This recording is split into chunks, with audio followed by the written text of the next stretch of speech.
Milungi era muwuliza mulungi wa Daily Still Hope oba akatuuka soko subscribing o liking ate osobola okuba nga osharinga comment section ziba nzigule mwenna abalina ebibuuzo osobola okuba nga obuuza Mr. Kasirye ate nakuddamu so bisindika bwe tunajjira okuba nga tusinkana mu conference yaffe ate ebibuuzo bijja kuba nga byebisookera ddala. Tuli ne bannaffe abalinisa hotel mu kibuga Jinja Iganga Road osobola okuba nga oyitirawo ate nosobola okuba nga ofuna services ez'enjawulo omuli accommodation restaurant steam bath hairdressing conference room n'ebintu ebirala. Jangu wano ekifo kirungi nnyo ka wifi we kali tewali nnyo noise kifo kiri wakati mu kibuga Jinja naye ate noise si y'amaanyi nnyo abantu wali so cool sobola n'okujja n'owummulirawo nobako emirimu gyo emitono agyokola ku laptop yo ku simu yo kubanga ka wifi ko kabwerere ku kamera Matova kwali Sylvester Salongo okuba coordinator wa Daily Still Hope okubanga ate akukwatira ekifaananyi ekyo studio ekyaire Mr. Nnyo-Allan Kasirye akutwalira ddala nga twogera ku bufumbo bumenyese manyi nawe oli eyo amazima osula teweebase emisana weekaza abantu ne babalaba mutambula mwekutte mu ngalo muti we mugenda we mushopinga ekiro mbwanango mubanga America oba nagwanga kikati simanyi na kumanya ebanga nupu na NRM tewaba mirembe waka ero abasajja abamu bagamba we buziba banenze mpulira ekizibu lwaki buzibye niralikira ewakadda alaba njovu mukazi yafuuka njovu musajja yafuuka tayiga kakati wakati wakyali mirembe nebyo byonna mukama wali mwesigwa muweereza wali manyi buli omu mukama alina kye yamuwa nzisobola kweteka mu family mu marriage ntate bya katuna abisobola tubola kugamba jangu mu conference mwine ajja kubanga ababuulira ate conference jategese kutaasa bufumbo bwo kutaasa kanisa eyo kanisa yennyini oli mu buweereza obuweereza obukasa bumenyeka niwo oligenda n'otambuza abalema n'okolaki nga buno bwennyini namba 1 buganyi kitegeeza ebimu oyinza okuba nga oli ku byabwereere omala manda ate gabwere. So Mr. Nnyo-Allan kakati tuyinza okuba nange nsanyusa okuddamu okubawuliza n'okubalaba nate ku mukutu gwaffe tukyalina essuubi wakyaliwo kakati olw'okuba wakyaliyo essuubi kyetugenda okwogerako abantu bali bali disappointed n'abufumbo bali eyo bintu tebabitegeera bagamba naye ddala kikikyo naye ng'obutonde bubabanja abamu baalayira sikyaddamu sikyakola ki sikyaddamu fumbiro ebintu no gye bize biva birina emitendera emitendera gino gye givuddeko obuki obuzibu. One bwe tuddayo mu lubereberye essuula emu olunyiriri olubereberye chapter 1 verse 23 at 26 egamba nti Katonda n'ayogera nti tukole omuntu mu ngeri yaffe mu kifaananyi kyaffe bafugenga kati eno point gye mbadde njagala bakolenga ki bafugenga kati owulidde ali mu mwoyo naye wano abantu babyonoonera wano oli n'ayagala dominion agibeereko atya naye kati abagambye bakole ki bafugenga bafugenga eby'omu nnyanja ebibuuka waggulu ente n'ensi yonna na buli ekyewalula ku nsi. Wulira Katonda n'atonda omuntu mu ngeri ye omusajja n'omukazi okimanyi twatondebwa omulundi gumu okitegedde omusajja n'omukazi omusajja Katonda n'atonda omuntu mu ngeri ye bwe yatondera omusajja n'omukazi bwe yabatonda Katonda n'abawa omukisa Katonda n'abagamba nti mweyongere mujjuze ensi mugirye mufugenga eby'omu nnyanja n'ebibuuka n'ebiri waggulu na buli byonna ebyewalula n'ebitambula ku nsi. Kakati wano waali ki weewaali entandikwa y'obufumbo nti gwe ne mukyala wo olubiriiziro wavaamu mwenna Katonda yabatonda ku lunaku lutya lumu naye olw'okuba Katonda mugezi ng'ategeera kyakola okusukka ffe n'amanya singa mmala n'endeeta abantu bano mulundi gumu teri agenda kuwa munne kitiibwa, teri agenda kufuga bufumbo, controllinga bufumbo, kubanga bonna bakoze eki, bazze omulundi gumu. Kyova olaba bwe batonda mu mwoyo omulundi gumu, teyaddayo kuwumba mwoyo gwa mulala. Kiri kye walabyeko ekyawandiikibwa eri, yatonda ki?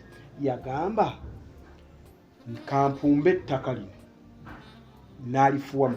Duli ku lunyiriri lwa kumeka? Duli n'oli ku lunyiriri lwa 20. 20. Essula ey'okubiri. Essula ey'okubiri 20. Nsomere essula ey'okubiri 20 mu Luzungu. Kale lubereberye 2 tugenda kusoma enzivunula ya NIV. Agambye weti. So the man gave names. The man gave names to all the livestock, the birds of air, and all the beasts. Musanvu agambye wati. The Lord God formed the man from the dust of the ground and breathed into his nostrils the breath of life. Kati atonze omuntu ng'awujja mu ttaka. Naye jjukira natonda muki? Mukazi. Naye omukazi yamutonze mu mwoyo. Kati ategedde singa mmala ne mbateekawo bombi, teri agera kuwa munne kitiibwa. Ajja kuba benkanankana. Kino kyowuli eky'omwenkanonkano kubanga obadde omubuuza koze evaawa. Human empowerment. Kati ye Satani ekyo kye yalengera. N'agamba kimanyi mwenkana. Twenkana. Kati eno akulaze nti muli kimu. Kati atandika okubaawula wano. Awamu n'omukazi kati abamu basinga n'abasajja mu maka agamu. Okitegedde oli agamba n'ogamba waliwo Fred Sebata yayimba oluyimba ne Harriet Sanyu. Harriet Sanyu yayimba oluyimba agamba nti omukazi ne ssente, omusajja ne ssente byawufu. Ye yali alowooza bw'anaabeera ne ssente nga talina musajja kinaaba kikoze kiwedde. Naga kenina ssente anefunire wano n'akaavu, naye ng'akaavu kamukubira mu nnyumba ye ate gye yeezimbira. Oba kitegeera? Naye obuzibu bwavaawa buli wano nti ono teyamanya ayagala naye abeere ki yenkana ne munne. Kati genda olwo omuntu bamutonze akyali muli munda mu munne tannavaayo, bagenda kutuuma ebintu abiri agambye wati bakolera wamu. That's why you work together. And Adam gave names to all cattle and to all flocks of the air and to every beast of the field. But for Adam there was no found an helpmate for him. Kakati olwo omuntu azze kitegeeza Katonda amaze okulaba nti engeri omusajja ono gy'akoze bino byonna kamuterewo agenda omuyamba. Kitegeeza Eva baatumira wamu ne Adamu ebisolo ebyo. Eva yali mulimu, Adamu ne babituuma. Bakoleranga wamu. Kati ono alaba talina amuyambako, alaba ebintu bitambula. Obanga bw'obeera mu ng'owulira omuntu agamba, yes, do this. Ng'owulira ekyo tekola kye? Naye bino byonna okubikola. Tubitamu. Ani obedda ddoboozi eryo obutaka. Sinaamu ki? Kati wano atandika omukujjira nti helper. Ono nga bw'akikoze eki? Aga nti now helper amugjamu atya? Kirira. Biri mu lumu. And the Lord God caused a deep sleep to fall on Adam. And he slept. And he took one of his ribs and closed up the flesh in its place. Kati manyi obuzibu tulina? Abantu tebamanyi kuzuula embiriizi entuufu ze ziriwa. Buli omu alina olulwe lwe yavaamu. Naye kati manyi ekiriwo? Jamil bw'olaba omuwala alina akabina akanene ennyo. Alina kuno bagiyita nyaasi. Njogera y'ennaku zino. Nga akabina kanene mweru bw'ati ng'ogamba ngenda n'oyo. Kaakati ogenda omuleeta atuuka ewaka ewuwo. Tebimakinga. Nga mwe olubirizi lweyesike kaati kamu. Si lwerwo. Ze mpiza owulira. Kubanga olina kiwaliriza. Kinyiga bunyizi kikola ki? Kati divorce etandikira. Kiri kye bw'obadde obuuza. Ye Sandali wamala okiraba balaga ati omuntu ono fresh eri gundi. Kubanga bw'oddayo n'obuuza Katonda nti naye Katonda mpa omukyalo omutuufu avudde gy'oli. Mwana wattu agenda muleeta. owange yennyini yava mu nze oyo tulyoka tuddeyo eri mu kwagala uli kwayogerako eri mu Bagalatiya ng'ayogera agamba nti omukyala kugumikiriza tekunoonya byako tekunoonya omuntu ajja nga takunoonyamu sekisi yokka ajja nga takunoonyamu mmotoka ajja nga takunoonyamu ssente ajja nga takunoonyamu kubanga ajja kufeelfeel azze akwewulira nti yeggwe muntu mutuufu. Kaakati abali balina n'ekibuzo kye babuuza omuntu omutuufu mutegeera ntya?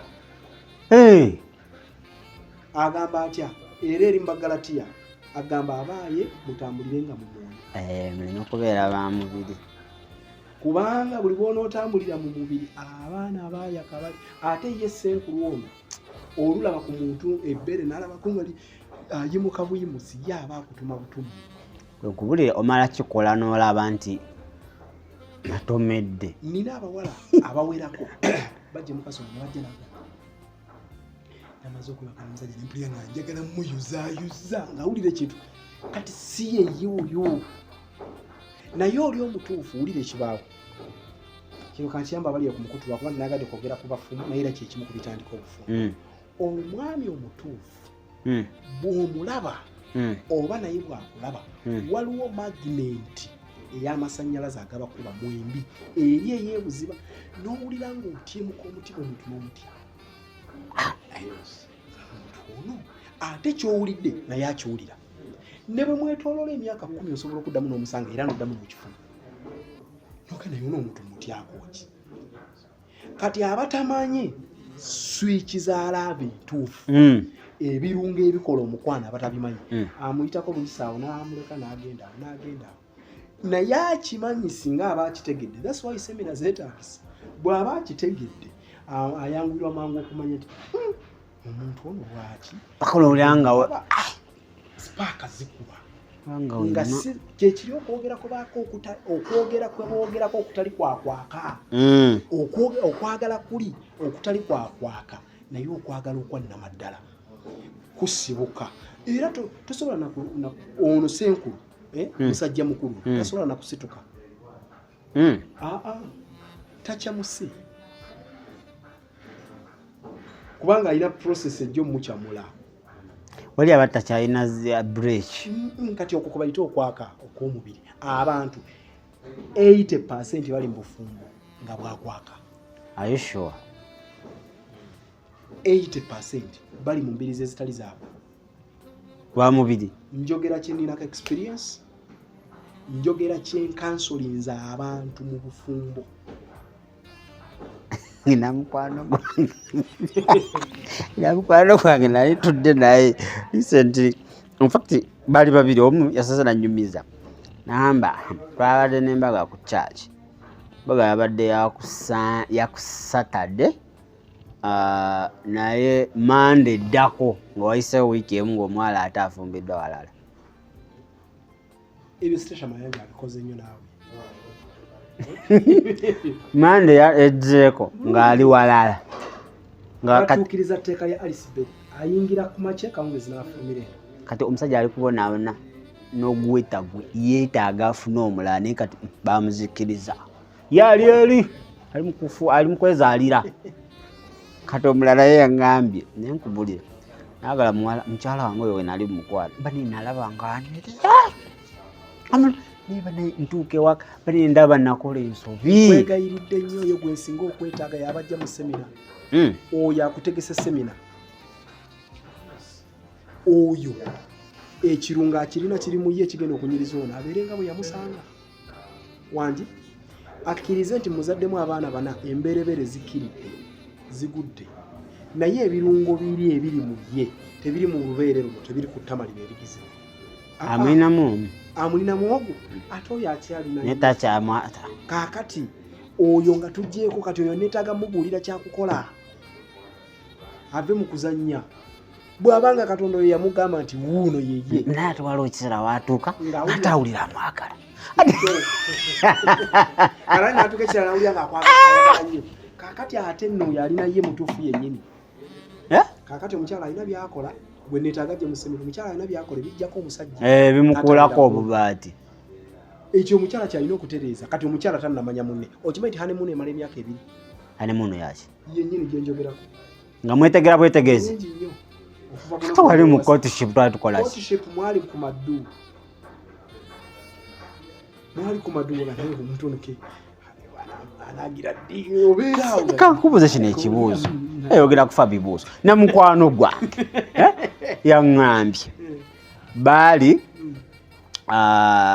era nga gwokireese baali mu courtship ne bagenda wa pasita pasita kuba omuwala alinamu ssente pasita akati ono nti amugaba omanyi kyoba okola akati newe mutandika ebintu omusajja tulina kuzibirira kunigatta naye ojja kuba kati okoze ki kati oyo musumba mufere omusibye talina gyaddukira wo kati bwe bufumbo bwekugambye buli 8 mbate beefumbirwa yafa ale pasa ne mutwalira omulala nagamba yono kati nga te nooliyako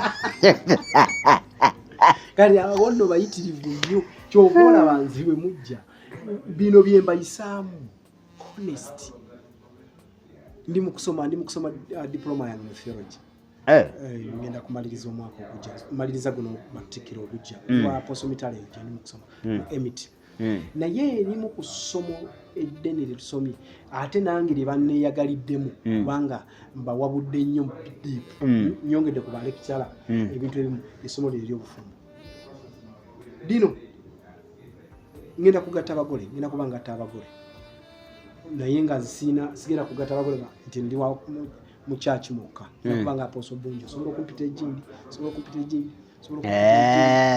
kubanga nsomye gundi ya gavumenti ekkiriza okugatta ate nga ndi musumba akkiriza okugatta abagole kaakati nga twagala kuyamba kubanga bano abasumba abafere gye be bali mu kugamba essaawa eno nti kaakati bwe mwegatta bwe muti ojja okufuna booti ne booti kimubuulire kubanga ffe abamu tuyize mu bintu bingi kirira wansi osoma obadde osoma owulire wamu singaffe gye bweyongera okutuka kirira osome 22 and a rib which the Lord God had taken from man made he a woman and brought her unto the man.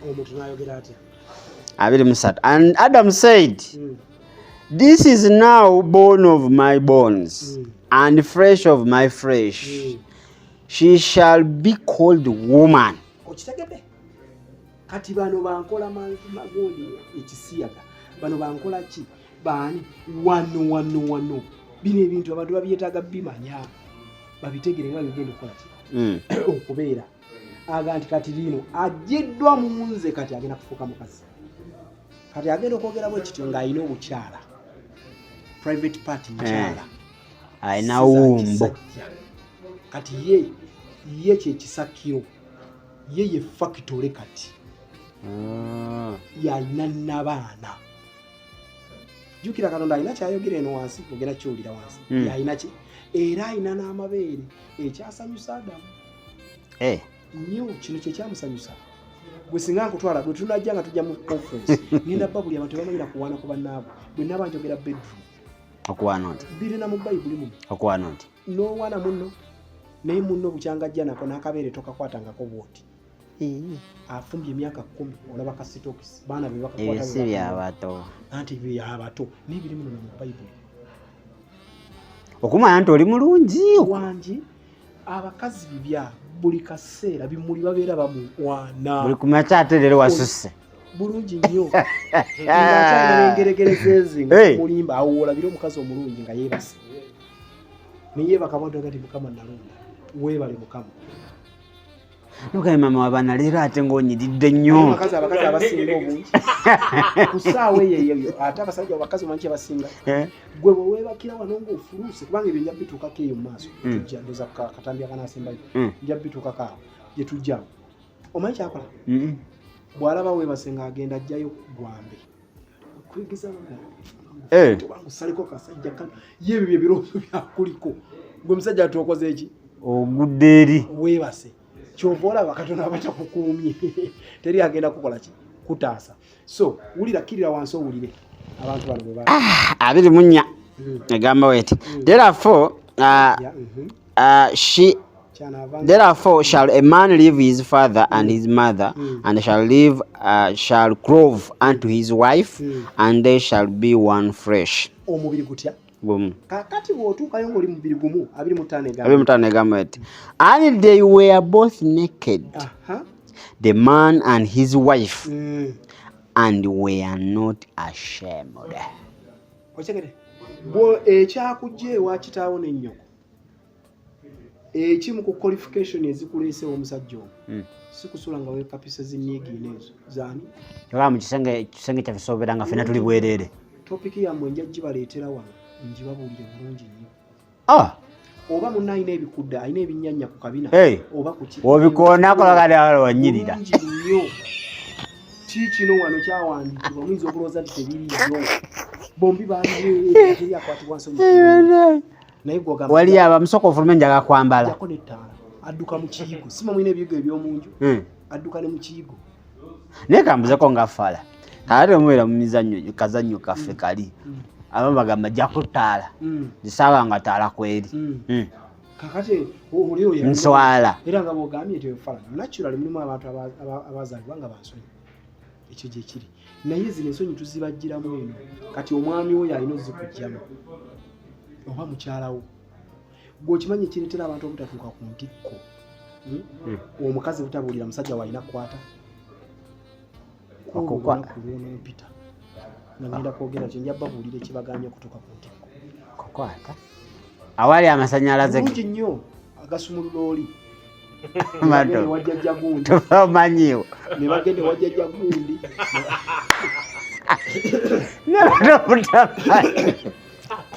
natandikagamba simanyi mpayo akadagala nfune simanyi yagundi nebalya ssente zammwe mukambajja ne gavumenti yemanya kyerimpa okubona alina ensonyi zikukumanga ne bazirya Nnyo-Allan Kasirye musanyusa njogera mikolo gy'abantu nteekateeka bafumbo ate omulimu ogwange gwesinga okukola singa kuteekateeka balenzi wabo tebabafaako marriage prayer altar singa kuteekateeka balenzi nze negundi ansanyusiza naye tamanyi matovu mutamanyi nowewewe sikiweri bali buki kati bwere ate nga teri aswadde bino byonna sitaani bw'amala okubimanya obuzibu buli bw'obadde obuuza buvaawa sitaani bw'amala okukka ku nsi n'amanya nti nina okuyuzaamu ministry ya Katonda eno ey'obufumbo primary ministry sookera ddala n'akimanya kino bw'aba era bw'osoma erimu ku bikkuli b'essula ya 12 oba olunyiriri lwa 10 oba lwa 9 egamba nti Mikayiri ne banne bwe baalwana okutawo ne basuula Lusifa ku nsi bo ne bajaguza mu ggulu lwa 10 ne bajaguza mu nsi nga bagamba ffe ab'omu nsi twesiimye kubanga abadde aloopa baganda baffe asuuliddwa ku nsi naye ensi erabye ensi kubanga atazze n'obusungu buyitirivu omulyolyomi kati yasanga Adamu ne Eva balina ekibaliko nga kyabumu ng'ogyeko okwesanyusa kubeesanyusa ng'ogyeko okuyigirizibwa ku bayigirizibwa sex kubanga omwana bw'aweza emyaka 11 obutonde butandika amabere kasa gatandika okufumutukayo bwe gati obutonde buli feeling nga zitandika zirize kugambye ezisumulula obusimo zitandika okukula agenda okuweza emyaka 15 amabere okuvaayo ng'asobola okwegomba omulenzi omuwala kati olw'okuba obutonde bwe tabufuka si alina obufuga omwami alina obufuga alinda mpaka omwami bw'anaamugamba kyova olaba kiri kyobadde ogamba bajjajja awo baakutandisanga ne bakutwala mu bufumbo ng'oli wa 16 kubanga si gundi ziba zimaze okusoma era kasita oyingira n'ogenda mu nsonga bwoteze kikyala periodi z'oliziyingira gwe nga batandika kutegeka abasiraamu baawo baba kutandika kutegeka oyingira oba otuuse lwaki bwota ebitawanya abantu bano bonna butategekebwa bino bitubagamba mujje mu semina tutegeke abaana bano nga bukyali ekirenzi kiddofi tekimanyi wekikwata muwala n'ekiwala kiddofu ali awo kakati ate bakazi batu bagenda okufumbira oluusi nga bamaseko ng'omu 2-3 ba first cut abo babayisa bubi first cut tezibeeramu mirembe zibeera za mbirigo akyawa abasajja bonna kati alowooza obwongo bwe nabo bulowooza abasajja bonna bali batyo ebiba birina enjogera abasajja bonna beebamu obutegede kati bino biva wano bano abantu baali bumu satani bw'amala okimanya mbawudde ntya awo asindikiddwa okuva eri ku nsi kwa katusome okubikula 12:7 agamba wait and all broke out in heaven, Michael and his angels fought with the dragon, and the dragon and his angels fought. 18 but they did not prevail, nor was a place found for them in heaven anymore. Mwenda agamba wati so the great dragon was cast out, that serpent of old called the devil and Satan, who deceived the whole world. He was cast to the earth, and his angels were cast out with him.